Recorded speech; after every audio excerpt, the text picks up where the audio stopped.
Les textes liturgiques du samedi 9 avril 2022. Première lecture. J'en ferai une seule nation. Ézéchiel 37, 21 à 28.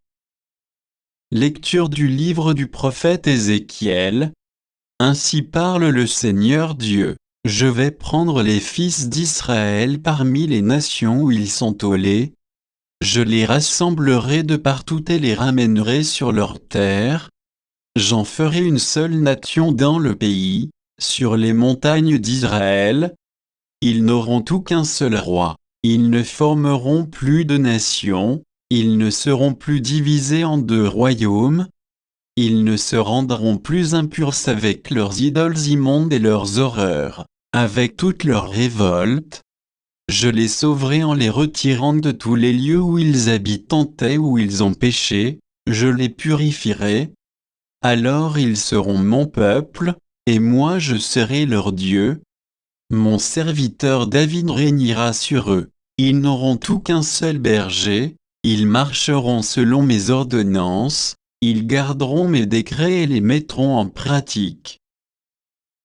Ils habiteront le pays que j'ai donné à mon serviteur Jacob, le pays que leurs pères ont habité ils l'habiteront, eux-mêmes et leurs fils, et les fils de leurs fils pour toujours. David, mon serviteur, sera leur prince pour toujours. Je conclurai avec eux une alliance de paix, une alliance éternelle. Je les rétablirai, je les multiplierai. Je mettrai mon sanctuaire au milieu d'eux pour toujours.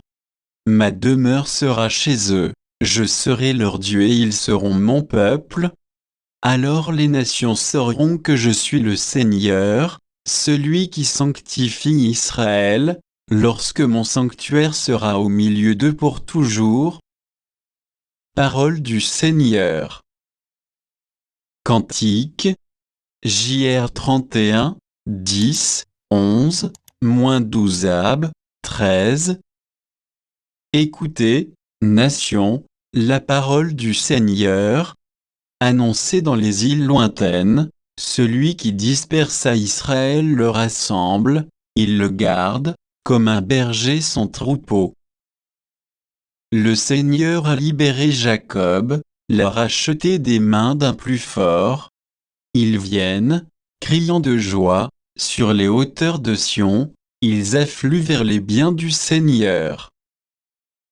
La jeune fille se réjouit, elle danse, jeunes gens, vieilles gens, tous ensemble.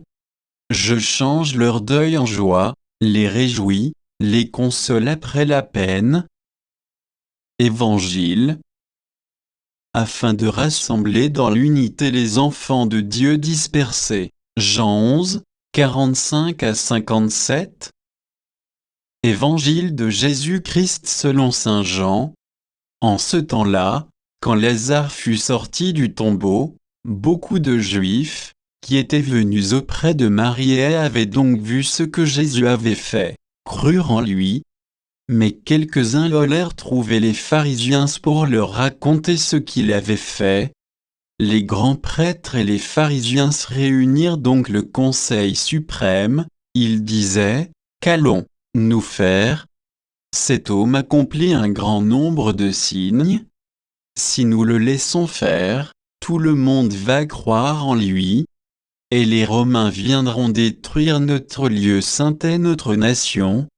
Alors, l'un d'entre eux, Caïphe, qui était grand prêtre cette année-là, leur dit, « Vous n'y comprenez rien, vous ne voyez pas quel est votre intérêt, il vaut mieux qu'un seul homme meure pour le peuple, et que l'ensemble de la nation ne périsse pas. » Ce qu'il disait là ne venait pas de lui-même, mais, étant grand prêtre cette année-là, il prophétisa que Jésus allait mourir pour la nation, et ce n'était pas seulement pour la nation. C'était afin de rassembler dans l'unité les enfants de Dieu dispersés. À partir de ce jour-là, ils décidèrent de le tuer. C'est pourquoi Jésus ne se déplaçait plus ouvertement parmi les Juifs, il partit pour la région proche du désert, dans la ville d'Éphraïm où il séjourna avec ses disciples. Or, la Pâque juive était proche, et beaucoup montèrent de la campagne à Jérusalem pour se purifier avant la Pâque. Ils cherchaient Jésus dans le temple, ils se disaient entre eux, « Qu'en pensez-vous ? Il ne viendra sûrement pas à la fête. » Les grands prêtres et les pharisiens avaient donné des ordres, quiconque saurait où il était devait le dénoncer, pour qu'on puisse l'arrêter. Acclamons la parole de Dieu.